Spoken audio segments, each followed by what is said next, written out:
Então, como não perder músculo, ou seja, massa magra, durante o uso dos análogos do GLP-1.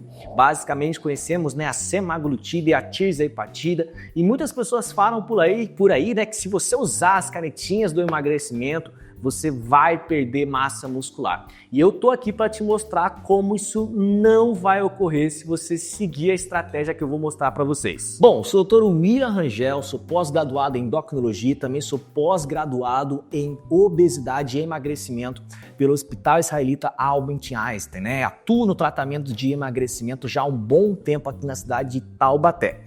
Queria também te pedir, se for possível, você dê um like nesse vídeo, siga o nosso canal, se essas informações então forem valiosas para você, porque aqui a gente vai trazer novos temas relacionados a emagrecimento, obesidade, diabetes e também algumas outras doenças endocrinológicas. Mas vamos lá então ensinar vocês como é possível não perder massa muscular durante o uso dos análogos do GLP-1. Bom, basicamente eu vou começar aqui mostrando para vocês esse estudo muito interessante, que é o tema dele, que é assim, maior proteína dietética em comparação com menor proteína durante um déficit energético combinado com exercícios extensos promove um ganho da massa muscular e perda de massa gorda, Então está o ensaio aqui randomizado. O que a gente entendeu e o que a gente aprendeu em relação a esse estudo? Antes a gente considerava que era muito difícil ganhar massa magra durante o processo de perda de peso. Porque basicamente a gente tem que entender que se eu estou em déficit calórico, o meu corpo não vai priorizar o meu músculo, ele vai priorizar fornecer energia para o nosso cérebro, para o nosso coração, que são órgãos vitais, mesmo como o próprio fígado. Então ele não vai priorizar o músculo. Mas esse estudo mostrou para a gente que sim, se você tiver um grande consumo proteico, é até possível que você ganhe massa magra, lembrando em associação com a atividade física, mesmo se for um déficit moderado a intenso, que no caso aqui as pessoas consumiam cerca de 40% menos do que deveriam consumir, ou seja, 40% de déficit calórico. E mesmo assim, nessas 4 semanas, elas ganharam massa muscular. Mas existem vários estudos como esse, por isso eu fiz um resumo de vários e vários artigos e deixei nesse slide aqui, bem grandão para vocês, mostrando um pouquinho de cada consumo proteico, sendo ele de 0,8 gramas quilo dia de proteínas, de 1 a 1,2, de 1,6, 2,4 e até mais do que isso de proteína quilo dia, para a gente saber qual foram os resultados desses estudos. Basicamente, pessoal, se pegarmos aqui a primeira linha desse slide, aprendemos que o consumo de 0,8 gramas quilo dia de proteína, segundo vários estudos aqui, como vocês podem ver de 2013, 2016 e 2024, mostrou uma perca excessiva de massa magra. Isso independente do tamanho do déficit calórico, seja ele pequeno, leve, moderado, acentuado, não importa. 0,8 gramas quilo dia de proteína numa dieta perda de peso vai fazer você perder massa magra, em uso ou não uso de canetas emagrecedoras. Então aqui a gente precisa entender que muitas vezes o que faz a pessoa perder massa magra não é o tratamento medicamentoso, e sim o aporte de proteínas. E lógico, se eu tenho uma inibição do apetite, isso pode ocorrer de maior facilidade, porque a pessoa vai deixar de comer não só proteína, como também gorduras e carboidratos. E olha só, não foi só perca de massa magra não. Nesse estudo mostrou uma redução significativa da taxa energética basal, lembrando então que a gente tem menos, quando tem menos proteínas, tem menos termogênese fornecida por esse macronutriente, redução da performance física e maior catabolismo proteico. Pessoal, então, se você passou num nutricionista e ele te prescreveu uma dieta com menos 0,8 gramas quilo dia de proteína com déficit calórico, eu até sugiro que você procure outro, porque aqui tá errado, porque na teoria você vai sim perder massa magra durante esse processo de emagrecimento.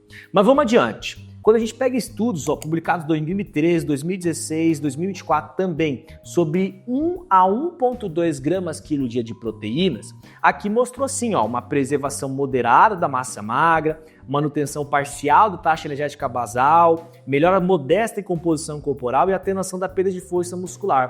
Porém, eles só foram eficazes para déficits calóricos leves, ou seja, de 15 a 25% de déficit calórico no total do que você gasta por dia, ou seja, um déficit leve.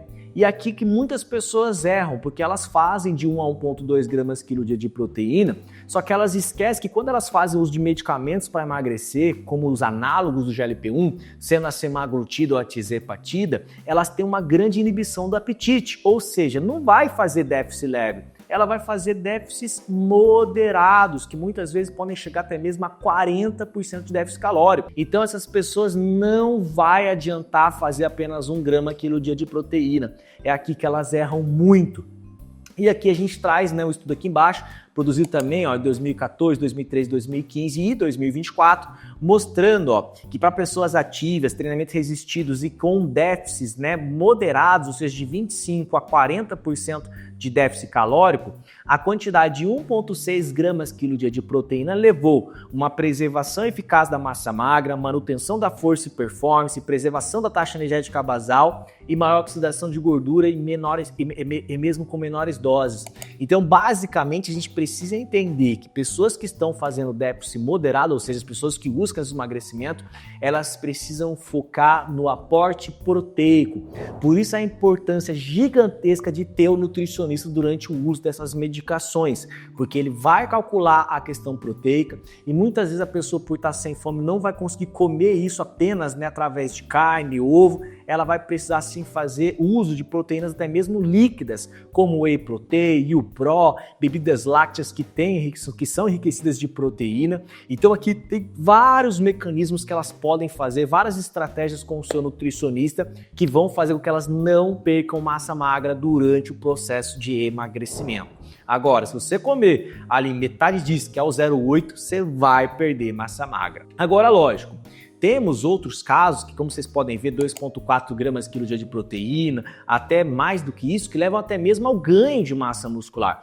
Porém, realmente, a gente vai focar muito mais nisso para pessoas que são atletas, tá? Porque é difícil você consumir 2,4 gramas quilo dia de proteína. E quando você consome mais do que isso, você pode ter até mesmo alterações de alguns órgãos, como até uma sobrecarga do seu rim. Por isso que muitas vezes os atletas fazem isso por períodos específicos. Depois eles ganham massa magra aumentando, né, o aporte calórico, depois diminui novamente o que a gente chama de cutting bulk, mas isso é bem específico para uma população mais atletas, né, que querem ganhar massa magra ao mesmo tempo. Porém, quando eu falo de obesidade, eu prefiro muito mais a preservação da massa magra no primeiro momento, onde a pessoa vai estar perdendo gordura, para depois pensar numa hipertrofia, quando a gente fizer então um aumento do aporte proteico, não só aumento do aporte proteico, mas também do aumento do aporte de calorias, porque durante, né, o superávit é muito mais fácil ganhar músculo do que quando você está fazendo uma dieta para perda de peso. Então, deixei bem claro aqui para vocês que as evidências científicas mostram que mesmo comendo muito pouco, se você conseguir calcular bem as suas proteínas, a gente está falando de por volta de 1,6 gramas quilo dia de proteína, você não perde massa magra, vai perder sua gordura.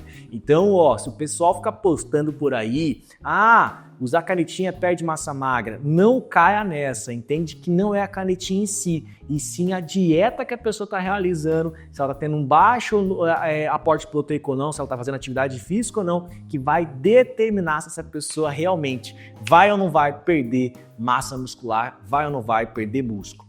Então, se você esqueceu de dar um like lá no início do vídeo, aproveita para dar um like agora, que a gente trouxe esse conteúdo para vocês aí com evidência científica. E se isso fez sentido para você, você gostou desse conteúdo e quer ver mais conteúdos como esse, a gente vai estar postando aqui regularmente vídeos novos para vocês falando, né, sobre emagrecimento, doenças endocrinológicas, tudo relacionado à obesidade, novas terapias. Sigam o nosso canal. Um forte abraço, espero que vocês tenham gostado do vídeo.